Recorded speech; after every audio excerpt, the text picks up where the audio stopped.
नमस्कार दोस्तों। देखिए आज बात करते हैं दोस्तों हम 1857 की क्रांति के बारे में।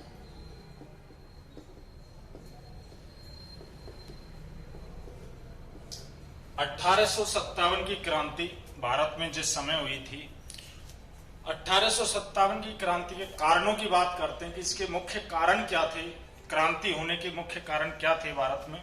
ठीक है, तो देखिए क्रांति के कारणों की बात करें तो पहला था राजनीतिक कारण, दूसरा था आपका धार्मिक कारण, तीसरा था आपका सामाजिक कारण और चौथा था आपका सैनिक कारण। देखिए राजनीतिक कारण, यहां पर जो आपका भारत का गवर्नर जनरल आया था, भारत का गवर्नर जनरल लॉर्ड डलहौजी, जिस समय डलहौजी आए थे भारत के अंदर, तो सर्वप्रथम उन्होंने देखो एक नीति चलाई थी, गोद निषेध नीति। कौन सी नीति? गोद निषेध नीति। गोद निषेध नीति चलाई थी। इस नीति के तहत इसने क्या किया था कि किसी भी रियासत के अंदर, जैसे कोई रियासत है और उसमें शासक है, उस शासक के अगर कोई पुत्र नहीं है, कोई संतान नहीं है, तो वो शासक जो है, राजा जो है, वो पुत्र गोद नहीं ले सकता।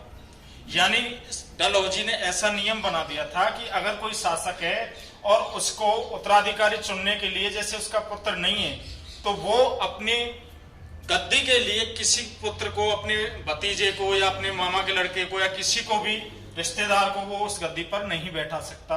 यानी डलहौजी ने ये कह दिया था कि ऐसी रियासत जिसका कोई शासक के कोई पुत्र नहीं है, उस रियासत का जो विलय है वो अंग्रेजों के द्वारा कर दिया जाएगा, उस राज्य पर ब्रिटिश सरकार का अधिकार रहेगा। ठीक है, तो यहाँ की जो जनता थी, जो राजा थे, वो राजाओं के मन में कहीं ना कहीं 1857 की क्रांति की भावना उत्पन्न हो गई थी। ठीक है, इसके अलावा देखिए यहाँ पर धार्मिक कारण क्या थे? धार्मिक कारण ये थे, जब यहाँ अंग्रेज आए थे तो हिंदू और मुस्लिम थे भारत के अंदर, तो यहाँ पर ईसाइयों के प्रचार प्रसार होने शुरू हो गए थे।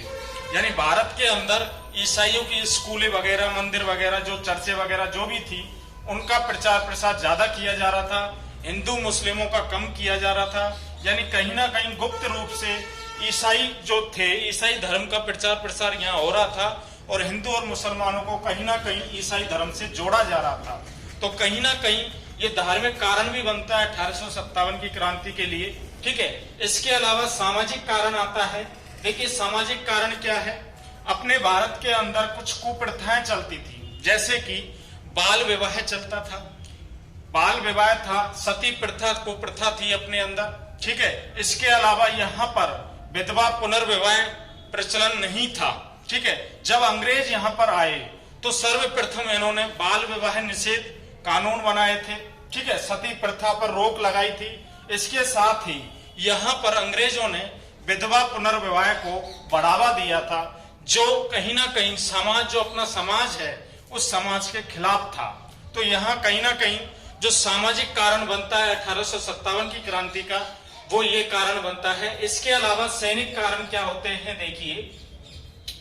देखिए सैनिक जो होते हैं, अपने यहाँ 5 सैनिकों पर एक अंग्रेज सैनिक होता था। ठीक है, अब सैनिकों में देखिए कैसे भेदभाव किया जाता था कि सैनिकों की जो वेशभूषा थी अंग्रेजों की अलग होती थी, भारतीयों की अलग होती थी। और एक जो सैनिक, भारतीय सैनिक होता है, वो भारतीय सैनिक जैसे एक उच्च पद पर है, सेना में से जैसे सेनापति है, और अंग्रेज का सैनिक है। अगर अंग्रेज का सैनिक होगा और वो ऊंचे पद पर होगा भारतीय, तब भी उस भारतीय सैनिक को उसको सलाम करना पड़ेगा। यानी कहीं ना कहीं ये सैनिक कारण दिख रहा है 1857 की क्रांति के लिए। ठीक है, इसके अलावा ये जो सैनिक थे, अपने भारतीय सैनिक, इनको जबरदस्ती समुद्री तटों पर रक्षा के लिए भेजा जाता था। यानी इनकी मन में नहीं थी वहां रक्षा करने के लिए, लेकिन अंग्रेजों के द्वारा इनको जबरदस्ती वहां भेजा जाता था। ठीक है, तो ये तो अपने एक सिंपल कारण होते हैं। इसके अलावा देखिए हम बात करें 1857 की क्रांति के कुछ महत्वपूर्ण कारण, यानी अपन बात करते हैं कि 1857 की क्रांति के एक तो कारण था निरंतर चले आ रहे कारण, निरंतर चले आ रहे कारण, ठीक है। और एक होता है आपका तात्कालिक कारण।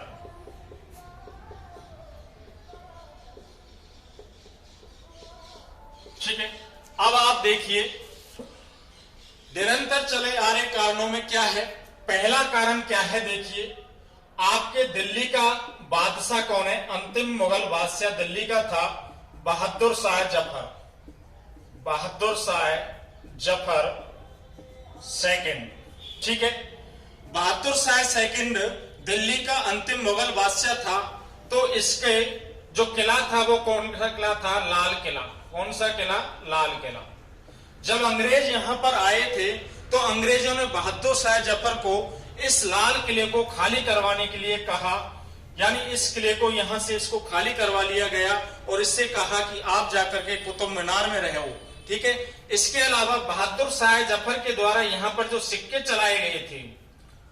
चलाए गए थे, उन सिक्कों को बंद करवा दिया गया था और यहां पर ब्रिटिश कालीन सिक्के चलाए गए थे। कहीं ना कहीं देखिए बहादुर शाह राजा था और राजा से उसका किला छीन लिया गया, उसके सिक्के बंद करवा दिए गए। तो कहीं ना कहीं इस बहादुर शाह जफर का जो अपमान हो रहा है और इस अपमान से यहाँ की जनता दुखी हुई है, क्योंकि यहाँ के राजा का क्या हो रहा है, अपमान हो रहा है। कहीं ना कहीं ये कारण बनता है कि 1857 की क्रांति के लिए। ठीक है, इसके अलावा मैं आपको बताऊं कि 1857 की क्रांति के समय यहाँ पर इसका दूसरा कारण बनता है सहायक संधियां।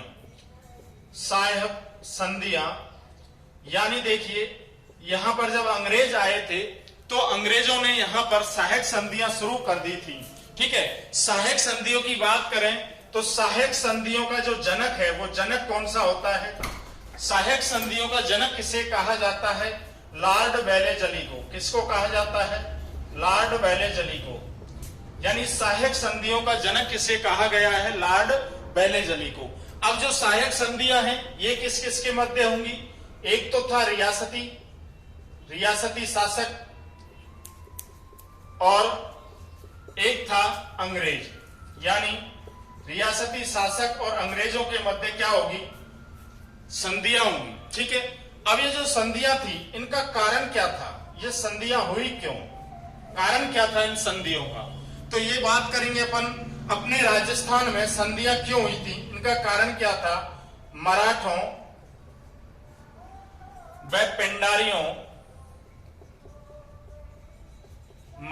व पिंडारियों के आक्रमण से बचने हेतु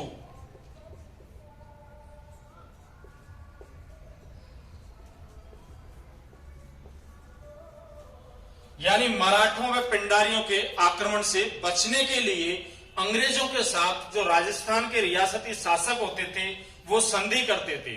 अब हुआ क्या था, देखिए इसके बारे में बताते हैं आपको थोड़ा सा कि जो संधियां हुई थी राजस्थान के अंदर वो कैसे हुई थी, प्रारंभ कहां से कैसे हुई थी। यानी मराठों की बात करें तो मराठे सर्वप्रथम राजस्थान में कहां से आए थे, देखिए यहां जयपुर है और जयपुर का शासक कौन है, सवाई जयसिंह है। ठीक है, और यहां है बूंदी का शासक कौन है, बुद्ध सिंह हाड़ा। अब देखिए यहां सवाई जयसिंह ने बुद्ध सिंह हाड़ा के साथ में अपनी बहन अमर कुमरी का विवाह कर दिया। अमर कुमरी सवाई जयसिंह की बहन है और इसका विवाह किसके साथ हो रहा है, बूंदी के शासक बुद्ध सिंह हाड़ा के साथ। यानी पहले शासक क्या किया करते थे कि जयपुर पर तो सवाई जयसिंह का अधिकार है, लेकिन यहां रिश्तेदारी जोड़ दी तो इस बूंदी पर भी इसका अधिकार हो जाएगा। ठीक है, अब यहां क्या होता है, बुद्ध सिंह और अमर सिंह के कोई पुत्र प्राप्ति नहीं होती है। जब पुत्र नहीं हुआ तो इस बुद्ध सिंह हाड़ा का एक भाई है दलेल सिंह। सवाई जयसिंह ने इससे कहा बुद्ध सिंह हाड़ा से कि बुद्ध सिंह आप बुढ़े हो चुके हो और अब आप अपने शासन की भाग दौड़ अपने छोटे भाई दलेल सिंह को सौंप दीजिए। ठीक है, अब यहां दलेल सिंह को शासक बना दिया जाता है। अब यहां जब दलेल सिंह का शासक रहेगा तो कहीं ना कहीं सवाई जयसिंह यहां कैसे राज करेगा, देखिए सवाई जय सिंह ने दलेल सिंह के साथ अपनी पुत्री चंद्र कुमरी का विवाह कर दिया। चंद्र कुमरी का विवाह कर दिया। यानी अब देखिए चंद्र कुमरी का विवाह किसके साथ हो गया? दलेल सिंह के साथ। यानी चंद्र कुमरी जयसिंह की कौन है? पुत्री है। और अमर कुमरी कौन है? बहन है। अब अमर कुमरी को जब इस विवाह का पता चलता है तो अमर कुमरी इस विवाह के विरोध में बोलती है, इस विवाह का विरोध करती है, लेकिन सवाई जय सिंह इसको नहीं मानता है और यहां इसकी शादी दलेल सिंह के साथ हो जाती है। अब देखिए कुछ समय बाद संयोग बस अमर कुमरी के एक पुत्र प्राप्त होता है जिसका नाम है उम्मेद सिंह। उम्मेद सिंह यहां पुत्र होता है। अब देखिए यहां पर जो बूंदी रियासत है, बूंदी का शासक कौन बनेगा? दलेल सिंह, उम्मेद सिंह या बुद्ध सिंह हाड़ा? अब देखिए सवाई जय सिंह दलेल सिंह का साथ दे रहा है क्योंकि इसको पुत्री दी है। ठीक है, यहां अमर कुमरी है, ये अमर कुमरी यहां अकेली रह जाती है। यानी जब इसको घर परिवार नाते रिश्तेदारों का साथ नहीं मिलेगा तो ये कहीं ना कहीं बाहरी शक्तियों को अपने यहां आमंत्रित करेगी। ठीक है, तो यहां अमर कुमरी ने मराठों को सर्वप्रथम यहां बुलाया। किसको बुलाया? मराठों को यहां आमंत्रित किया राजस्थान में और अपने यहां पर अपनी सहायता के लिए, अपने राज्य की सहायता के लिए मराठों को यहां सर्वप्रथम बूंदी के अंदर बुलाया था। ठीक है, तो मराठों का एक है मल्लराव होलकर। मल्लराव होलकर यहां पर सर्वप्रथम आया था। क्वेश्चन देखिए सर्वप्रथम क्या बनेगा कि राजस्थान के अंदर मराठे सर्वप्रथम कहां आए, कहां से प्रवेश किया? मराठे सर्वप्रथम राजस्थान के अंदर बूंदी जिले से प्रवेश किए थे, बूंदी जिले में आए थे। अब यहां धीरे धीरे देखिए जो मराठे थे ये सहायता क्यों करते थे? मराठों को धन चाहिए होता था, यानी ये धन प्राप्त करते थे वहां से, उस रियासत से धन प्राप्त करने के बदले में उनकी सैनिक सहायता किया करते थे। ठीक है, अब यहां धीरे धीरे ये यहां सैनिक सहायता करने लगे, धीरे धीरे इन्होंने पूरे राजस्थान में अपना कब्जा जमा लिया। और हुआ क्या कि धीरे धीरे इन मराठों की आदतें बन गई कि पूरे राजस्थान को लूटना। ठीक है, पूरे राजस्थान को धीरे धीरे इन्होंने लूटना प्रारंभ कर दिया था, लूटपाट मचाना प्रारंभ कर दिया था। यानी मराठों का यहाँ इतना आतंक बढ़ चुका था कि यहाँ के जो रियासती शासक हैं रियासती शासक, वो इनसे दुखी हो चुके थे और इनका साथ एक और जाति थी, पिंडारी जाति, ये भी दे रही थी। यानी यहाँ मराठे में पिंडारियों से छुटकारा पाने के लिए ये अंग्रेजों के साथ सहायक संधियां करना चाहते थे। जब अंग्रेज यहां आए तो अंग्रेजों के सामने इन्होंने सिर्फ दो शर्तें रखी। क्या रखी सर? कि मराठे और पिंडारियों से अगर हमें आप बचा सकते हो तो हम आपका साथ दे सकते हैं, यानी हम संधि कर सकते हैं आपके साथ में, अगर आप राजस्थान के अंदर से मराठे व पिंडारियों को बाहर भगा सकते हो तो। इस प्रकार इनके साथ ये सहायक संधियां हुई थी। ठीक है, और सहायक संधियों की बात करें कि सहायक संधियों में मैंने आपको बताया सहायक संधि का जनक किसे कहा जाता है? लॉर्ड वेलेजली को। और अगर क्वेश्चन आ जाए सहायक संधियां जो हुई थी उन सहायक संधियों पर हस्ताक्षर करने वाला व्यक्ति कौन था, तो देखिए सहायक संधियों पर हस्ताक्षर करने वाला व्यक्ति था चार्ल्स मैटकॉफ। Charles Metcalfe. यानी जितनी भी संधियां हुई थी उन संधियों पर जो हस्ताक्षर होते हैं वो हस्ताक्षर किसने किए थे? चार्ल्स मैटकॉफ ने किए थे।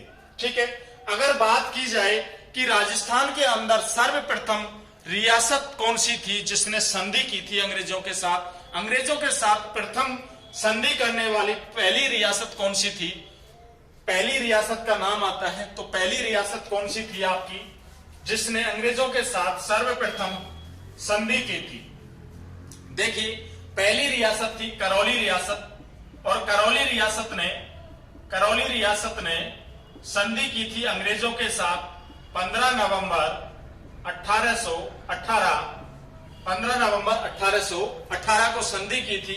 इसके अलावा अंतिम पूछ लिया जाए, अंतिम रियासत कौन सी है जिसने सहायक संधियां की थी? ठीक है, तो करौली सिरोही आएगी। अंतिम राजस्थान की जो रियासत थी वो सिरोही थी जिसने सितंबर 1823 में अंग्रेजों के साथ क्या की थी? संधि की थी।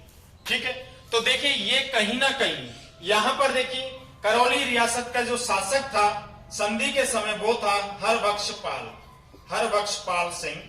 ठीक है, और जो सिरोही का था वो कौन था? शिव सिंह।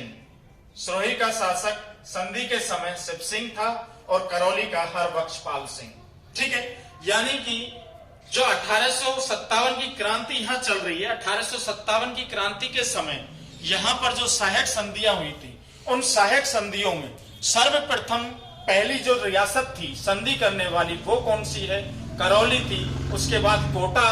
इसके बाद जो अंतिम पूछा जाए कि अंतिम रियासत कौन सी थी जिसने अंग्रेजों के साथ सहायक संधियां की थी, तो वो है आपकी सिरोही, जिसने अंतिम, यानी राजस्थान के अंदर लगभग की बात करें तो 1817 से 1818 के मध्य में अधिकतर संधियां हो चुकी थी, लेकिन सबसे एंड में जो संधि हुई थी वो सिरोही रियासत के अंदर हुई थी सितंबर 1823 में।